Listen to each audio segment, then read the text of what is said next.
Hey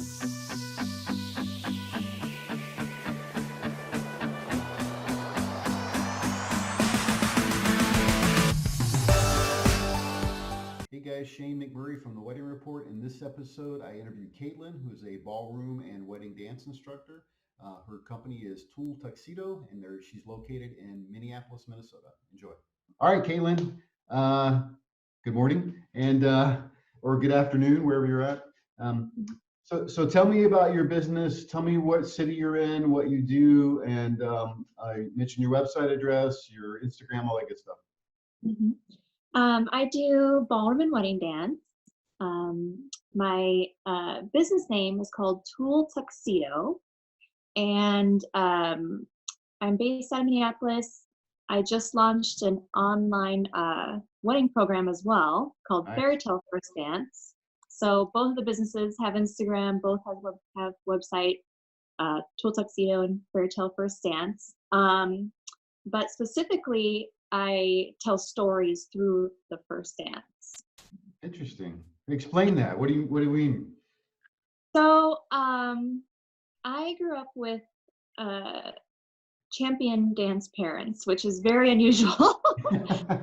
and Nice. and they were specifically known for their show dances. Okay.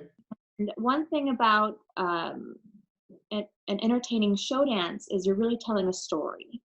And a lot of couples are, choosing a song really representing their relationship for their first dance. That's So true. I want to make sure that it's their story is told through their dance, that they're not just rocking back and forth, that they're actually making it a special moment, a Hmm. special part of the reception. No, that's pretty cool. Yeah, that makes sense because you're right. I mean, the first song, right, is like that song that kind of speaks to both of them. And so I think if and most people are just, doing the normal slow dance kind of thing. But yeah, it'd be interesting, like, to put something through that. That's kind of cool. Good Yeah. idea. Way to take your skills from your parents and everything that you've learned and apply that into a very interesting space. Yeah, I'm kind of an unusual story because I came from a competitive background. And I lived out on the East Coast for a while, was competing, and I've been in a lot of shows. I've been in theater too. So uh, it's unusual for my background to get into wedding dance. But it just really speaks to me because it reminds me of my parents, like I Oh, mentioned, and I just want to help couples kind of have that same moment, even if they are not dancers. There's kind of special ways to make it feel natural and look natural too. So yeah, I was helping them. going to ask you, like what goes into this. Like, if couples aren't very good dancers, I mean, how do you work through all the details where they're not very good dancers? Because it takes a little bit of work. It does. I mean, there's kind of a stigma into dancing. It's like, well, if you never learned it, that means that you're not good. It's like, well, yeah, it's like anything. I mean, you weren't good driving a car, and then you learned it, and now you know how to True. drive a car. It's just you just need to be shown how to do it. Mhm. Um, and it's really surprising from our first lesson to each lesson. After that, people see their progress with it, and they really like surprise and impress themselves because it's just like a skill that can be learned. I've actually stopped doing single lessons. Some people will contact me for just, oh, can we come in one time? And I'm just like, no, because I want you to see from this first time to this next time how much more natural it feels. You need to be shown it. You need to try doing it, which I give everybody a disclaimer on the first lesson. This is not feel romantic. You're gonna not look in each other's eyes with that, special feeling yet. Yeah, Okay. But give yourself grace, give your partner grace when you're first learning it, and you will get there. yeah, yeah. That makes it. So let's talk about that. What goes. So you meet with a couple, you explain them what's going on, what's going to happen. What's the process look like?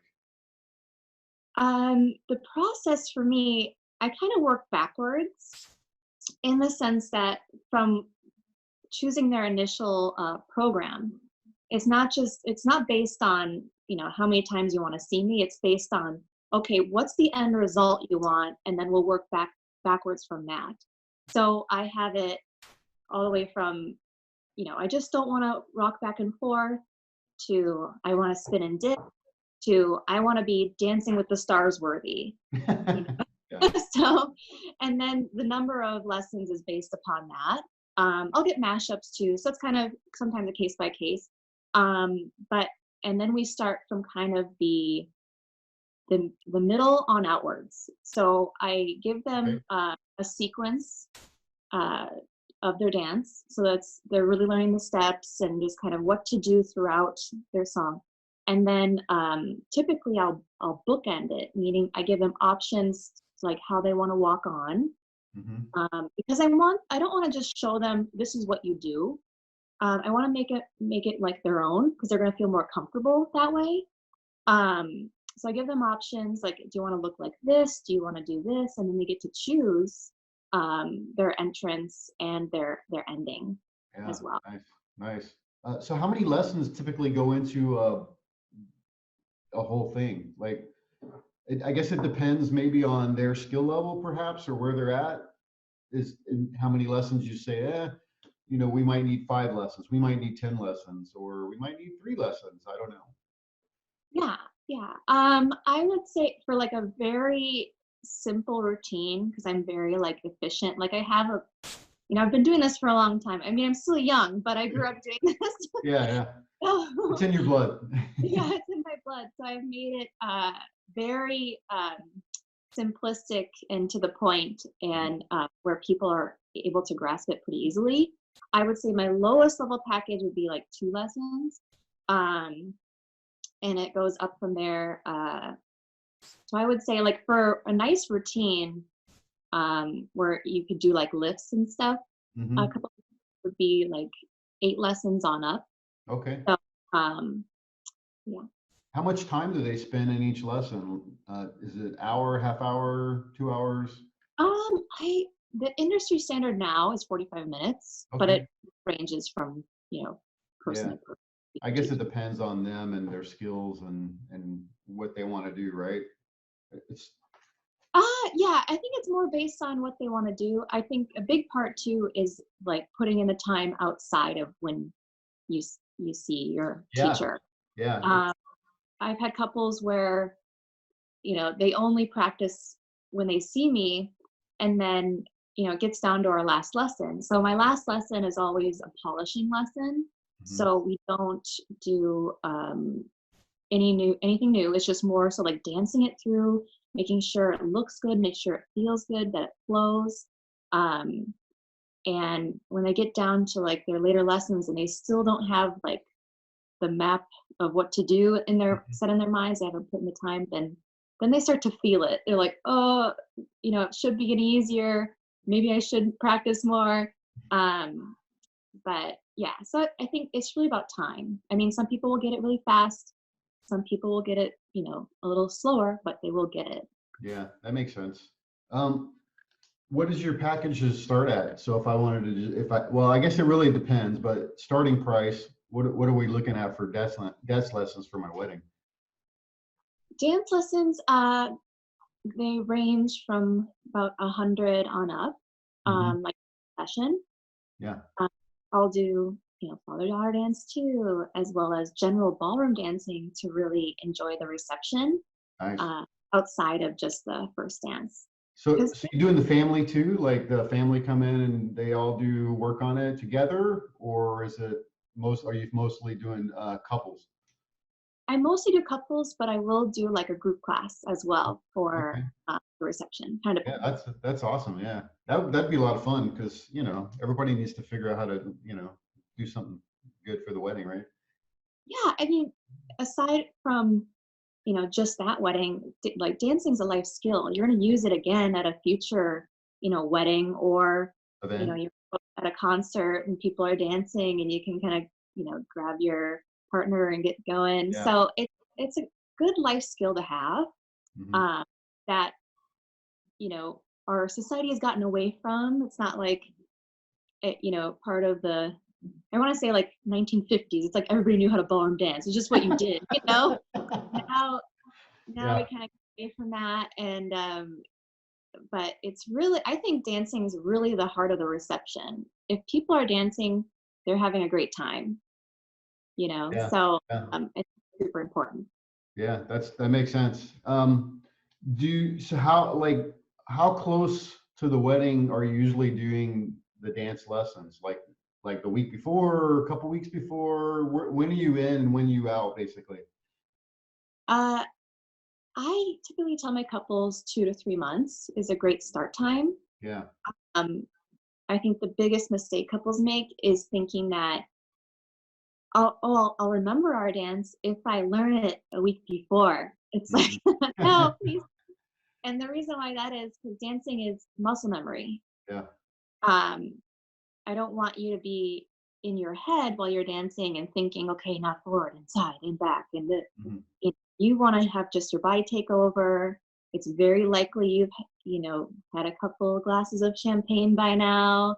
You just want to look at, your now spouse and enjoy the moment and have Yeah. fun with it. You don't want to be thinking about your steps. So that's why I recommend earlier. Some people start sooner, like or earlier in the process, like Mhm. 6 months. But my 2 to 3 months is a good start time. That's a good start time. Yeah, that makes sense. So if you had to give couples advice, what would that one piece of advice be? My one piece of advice would be um, to start sooner. Like we were saying, start sooner with preparing your dance. Whether it be deciding on a song, can I get that ball rolling? Or oftentimes, um, we'll have those checklists and like choose your venue, contact a florist. But oftentimes, unfortunately, the dance lessons aren't mentioned. And I'm hoping to change that in the industry, but Yeah. um, it's start sooner rather than later, and that know that it's possible to make a nice moment, even if you've never danced before. Like, how Mhm. can you unless you've never tried? So, Yeah, that's true. Yeah. Um, do you see certain dances that are popular right now specifically, or do you feel like it's just kind of all around different types of things?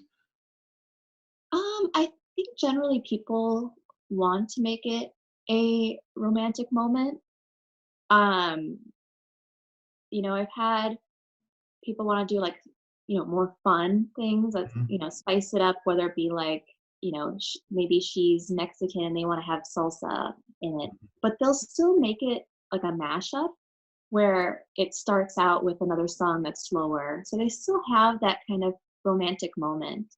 You know, like we grow up, we see Cinderella and we see like there's parts in movies where the couple like finally comes together and usually they're dancing and just kind of Yeah. it's a real moment to be had. And I think it's uh, yeah, I think it's the main thing that people want is just that kind of more romantic. The It's our romantic. time. Yeah, Yeah. that makes Now sense. we're seeing us as a couple, you Hmm. know. Yeah, yeah. Cool. So let's switch gears a little bit, talk a little bit about the business side. What would you say for business, and it could be leads or anything that you can think about, what's working well for you right now? Um, what's working well for me is just being clear on what I can offer to people. And when you can really clarify your messaging, people are more attracted to you. Hmm. Um, Often, like for example, with dance studios offer all these different things. They offer, salsa, swing, ballroom, and then wedding is kind of thrown into the mix. Yeah, It wasn't until I created my website specifically for wedding dance, like I'm the specialist. Then it was like lead, lead, lead. And I was like, whoa, like yeah, I was not expecting that. Truth be told, in my industry, ballroom dancing, they tend to neglect wedding couples, um, and because they're short-term clients. A sure. ballroom studio wants a long-term client. Um, and so because I was just clear on what I could offer and what my style was, and it was hard at first because my identity had always been wrapped up in so many things. Like I'm Minnesota salsa champion, is one of my background things. Yeah.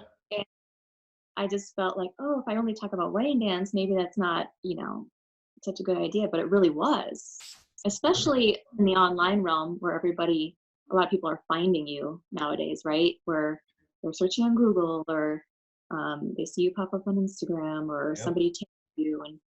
And yeah, so That's so to true. be, yeah, to be the specialist really helped me, jump ahead of a lot of Mhm. other competitors. Yeah, you mentioned that a lot of folks in the business don't believe that, think that weddings are just short term. But I mean, honestly, anybody you contact, even if it's just for one little gig, could eventually turn into a long-term client, right? I mean, because people that are learning just for their wedding could then turn into something later where, hey, we want to learn salsa, we want to learn ballroom dancing, we want to learn whatever, and then not for just to learn, right? Mhm. Do you find that that's happening? It can definitely. Yeah. As a general statement, why dance studios don't go that route is because after the wedding, couples are usually maybe depleted of finances, Yeah, for sure. or they, they're looking to buy into a house or have a baby. So maybe like their time and attention isn't as isn't all as much as somebody who's maybe retired that Yeah. has the extra income and extra time to invest in continuing dance lessons. Um, so as a general statement about my industry. Yeah. Well, what about the opportunity to like reach other people within that wedding, right? So in the wedding itself, they see that, oh man, this couple can really dance, and maybe there's a conversation that happens. Well, hey, yeah, we took lessons from Caitlin, so you should go check her out, right? I mean, there's those opportunities, I think, right? Absolutely. There's the parents of the, Yep. bride and groom that want to learn for the wedding, but then, hey, I really enjoyed my date night with my, wife or husband. Let's keep going with this. Yeah. Yeah. Good. Um, on the flip side of what's working, what would you say is not working well right now in business? Ooh, that's a good question. What is not working? Um, I would say consistency. Um, I'm learning in in the wedding industry versus the general ballroom industry is Sure. that it's seasonal. It gets really heavy kind of getting in the warmer months of the Yep. year, and then around like Christmas time it tends to like drop off and it just crickets, and then it's just like, is my website working, is my Right. is my email working, like are Yeah. people trying to call me? And it just is kind of learning that, hey, when it's, going well, it doesn't mean you have to kind of ride this, but expect that it will, drop off again. But if you plan for it, then you can make smarter business decisions about it too. Yeah, that's good. That's true, right? The season for weddings are very cyclical, right? So it's, in general, there's a pump up in the spring, summertime, and then, when it's really hot and humid and people just don't want to tend to get, I mean, people still get married, but not as much. And then as it gets into the fall, it's a little cooler and nice. More people are getting married, right? So, and then you got winter time, it's either cold or especially in Minnesota, it's cold and snowy most of the time, I think, Mhm. right? You guys under snow cover now? Yeah, Yeah. we're very much under snow right now. Yeah. So you have that to deal with, right? And then people just, so when it's cold so yeah, that's good. That's really good point. What advice would you give other businesses that are coming up after you? I mean, you and I hopefully retire someday and are doing well and not have to deal with this. But what advice would you give those coming in? um, I would say really advocate for yourself. Um, getting awards and getting those reviews. Reviews are super important to get, and just really to showcase yourself. It's hard when you're the specialist to also do the business side of it. Mhm. People often get into this industry because they're really passionate about what they do. Yeah. Um, but there's also a business side that you need to work for as well. Hmm. So just I think advocating for yourself, like I had mentioned before, is when you can really speak to, who you can help, and that's not everybody. Um, well, I'll say it in kind of a different way. Who you love helping. Yeah. Let's say it like, and really speaking in terms of that, then you're going to attract those type of people more so than the kind of, general population Yeah. of maybe people who are like asking, could you be cheaper? Could you, do this? Could you Yeah. do this? Kind of, I know you offer this, but can you actually do this strange thing that I don't want to do? Oh, okay, I need money. Yeah, sure. You're gonna not get those so much anymore Yeah. because you're just clear about what you can do for people Hmm. and you're excited to promote it. Do you find that people are not, that it's difficult sometimes to make clear what it is you want to give them and do for them, even though you feel like you've spelled it out pretty well, um, but it seems like they're not getting it for some reason. I feel like that happens to me sometimes. Like, I think I've done I don't know, maybe I'm on my own box, but I feel like I've done a pretty good job explaining it, trying to make it simple as possible, but it just doesn't come off that way. I, you know, Yeah, I also think like, and you're taking a lot of business advice too, and I think when you're in the bottle, you can't read your label. yes, Sometimes very hard for people to kind of explain themselves. But I think one of the best advice I got from my mentor is test, test, test, uh, and fail yeah, fast. yep, Fail fast, so then you yes, can learn. It's like, well, okay, that didn't work right. That didn't feel right. Let me try this. Oh, that felt right. Okay, let's keep going with this. Let's keep, yes. you just have to just accept it. It's just like dancing, right? Mhm. you're, you're just gonna have to keep going, and it's you know gonna keep aiming. So then it's finally on the target every time, right? So Yep, agreed.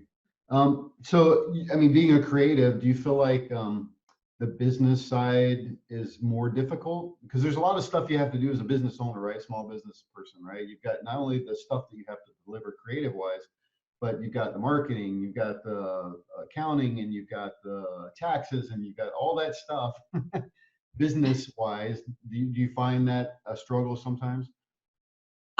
yes, I would say that I do love business. I actually went to school for business too, so I'm kind of a, right brain and left brain Oh, person, good for you. Yeah. thankfully, but there are certain aspects like number crunching or like, you know, Yeah. paying attention to certain details that are your business probably needs, like, how many what was my numbers for last quarter? How can I improve? It's like, I don't know. I just want to keep doing what I'm doing, Yeah. Right. or thinking of new ways to help my clients. So yeah, that definitely becomes difficult, but you just one of those things you have to do, make Yep. numbers your friend because they're gonna help you. You do have to make numbers your friends. Unfortunately, you have to make numbers your friend, right? For Yeah. sure. Yeah. All right. So, what's your best or worst wedding story you've got for me? Oh, best or worst. I'll use my own because that's Okay. Perfect. there are a lot of stories I could go into, but it was just kind of a funny, Awesome. anecdote one. And so I was dancing with my dad for the father daughter dance, and I grew up dancing with my dad a lot of Mhm. times, and I've um, taught couples that to look at each other because then your photo's being taken, Mhm. and you want to capture that moment of looking at each other. You don't want to look down. And so I'm dancing with my dad, professional ballroom dancer, right? And he's not looking at me. He's looking to his side, and I'm like, Dad, like kind of through my Yeah. like, look at me. And he just is like, I can't, or else I'm gonna start crying. And I was like, oh. Yeah.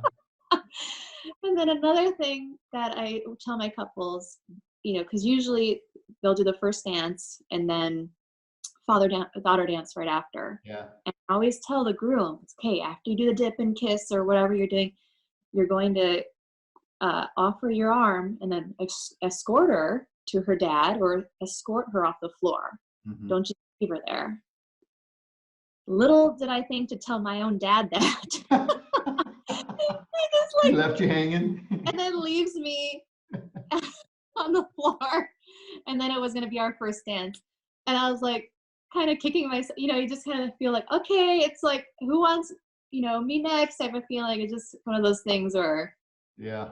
I give people advice, but then when it comes to my own dad, of course, didn't Yeah. work out like That's okay. You're nervous. You're in the moment, right? I mean, things happen. Yeah, Yeah. for sure. Yeah, cool. Caitlin, thanks so much for your time. I appreciate you doing this. Yeah, absolutely. Thank you. Okay, thank you. Have a good weekend. You too. Hey, thanks for checking out this episode. I hope that you found it helpful. Please share it with other people. Also, if you're getting married or you work in the wedding industry, I would love to interview and share your information with other people. Send me a text 520-399-8580 or shoot me an email at letschat@wedding.report.